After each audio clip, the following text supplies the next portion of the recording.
السلام عليكم ورحمة الله وبركاته. بكثرة المدح وكثرة القدح عقيدتك تنفضح. نعم أحبائي الكرام، فمتى ستنصلح أيها العبد الغالي؟ ليس الغالي على قلبي، لا، ولكن الغالي المغالي. الرسول عليه الصلاة والسلام يقول: إياكم والغلو في الدين فإنما أهلك الذين من قبلكم الغلو في الدين.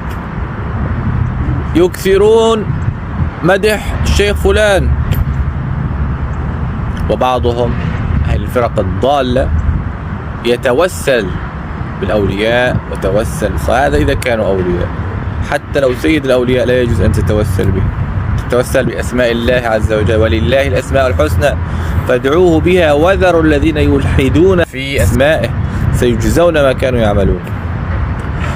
هذا كثرة المدح، كما فعل النصارى، غلوا في عيسى حتى عبدوه. والرسول عليه الصلاة والسلام يقول: لا تطروني كما أطرت النصارى المسيح عيسى ابن مريم، إنما أنا عبد فقولوا عبد الله ورسوله.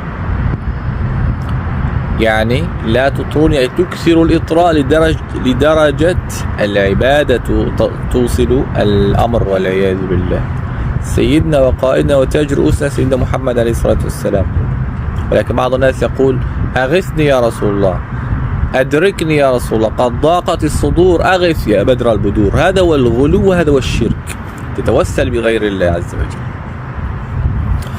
وكثرة القدح عقيدتك تنفضح، مثل الحدادية والمدخلية. غلو مقيت مثل الخوارج، كل يومين يضعون صورة عالم، صورة شيخ، صورة إنسان ما عنده علم شرعي، أمثال مثلا الساروت، ما عنده علم شرعي، يضعون صورته مرتد. قاتل الله الجهل والحمقى. متى ستترقوا تصبحوا عندكم شيء من الرقي وشيء من العدالة والأمانة والديانة؟